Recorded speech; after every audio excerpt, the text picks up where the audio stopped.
नमस्कार दोस्तों पाकिस्तान में हिंदू एक है फिर भी सेफ नहीं है। पाकिस्तान में हिंदू बट नहीं रहा तो भी घट रहा है। वैसे ही बांग्लादेश में हिंदू एक है फिर भी वो वहाँ सेफ नहीं है।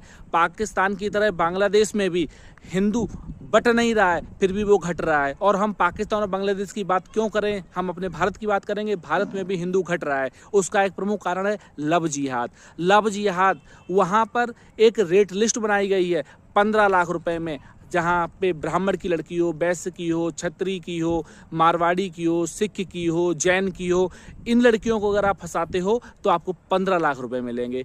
10 लाख रुपए मिलेंगे आप यादव की, जाट की, गुजर की, पटेल की, इनकी लड़कियों को फंसाओगे तो आपको 10 लाख मिलेंगे। और 5 लाख रुपए मिलेंगे अगर नीचे आप दलित, ओबीसी, SC ST इनकी लड़की को फंसा रहे हो तो 5 लाख मिलेंगे। लेकिन ये फंडिंग आ कहाँ से रही है, रुपए दे कौन रहा है? कभी इस पर चर्चा हुई? कभी सरकार ने इस पर लगाम लगाने की कोशिश किया? हम लोगों ने कभी भी, किसी जागरूक नागरिक ने इस पर रोक लगाने की कोशिश की? एक दूसरा कारण और घुसपैठ करना। बांग्लादेशी या फिर पाकिस्तानी या अलग कहीं से भी जो भारत में घुसपैठ कर रहे हैं, प्रति व्यक्ति घुसपैठ 2.5 लाख रुपए मिलते हैं। ये रुपया आ कहाँ से रहा? ये फंडिंग कर कौन रहा है घुसपैठ कराने के लिए?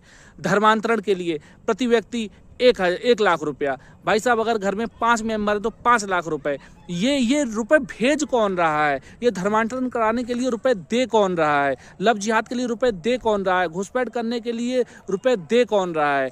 हमें सबसे पहले इस पर चर्चा करनी होगी, हमें इस पर नकेल डालनी होगी। अगर हमने इस पर चर्चा नहीं की, हमने अगर इन सब चीज़ों पर नकेल नहीं डाली तो हम इसी तरीके से बटेंगे भी नहीं तो घट जाएंगे।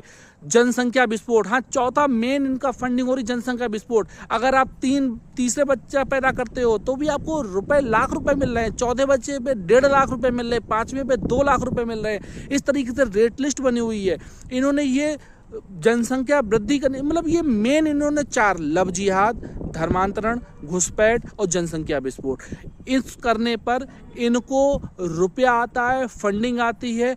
और हिंदू चाहे कितना भी एक बना रहे, चाहे कितना भी नेक बना रहे, चाहे कितना भी सेफ बना रहे, चाहे बिल्कुल ना बटे तो भी घटेगा। कटेगा नहीं लेकिन घटेगा। और जिस दिन घटेगा उस दिन ऑटोमेटिक कट जाएगा। जब इनकी संख्या ज़्यादा होगी तो ऑटोमेटिक हिंदू कट जाएगा।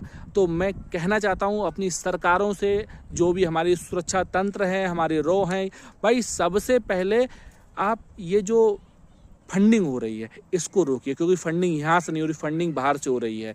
तो मेरा सभी से अनुरोध है, इस फंडिंग को जब तक आप नहीं रोकोगे तब तक हिंदू सेफ नहीं रहेगा। जय जय श्री राम। अगर आपको मेरी बात अच्छी लगी हो तो कमेंट बॉक्स में ज़रूर बताएं अगर मैं गलत हूँ या सही हूँ।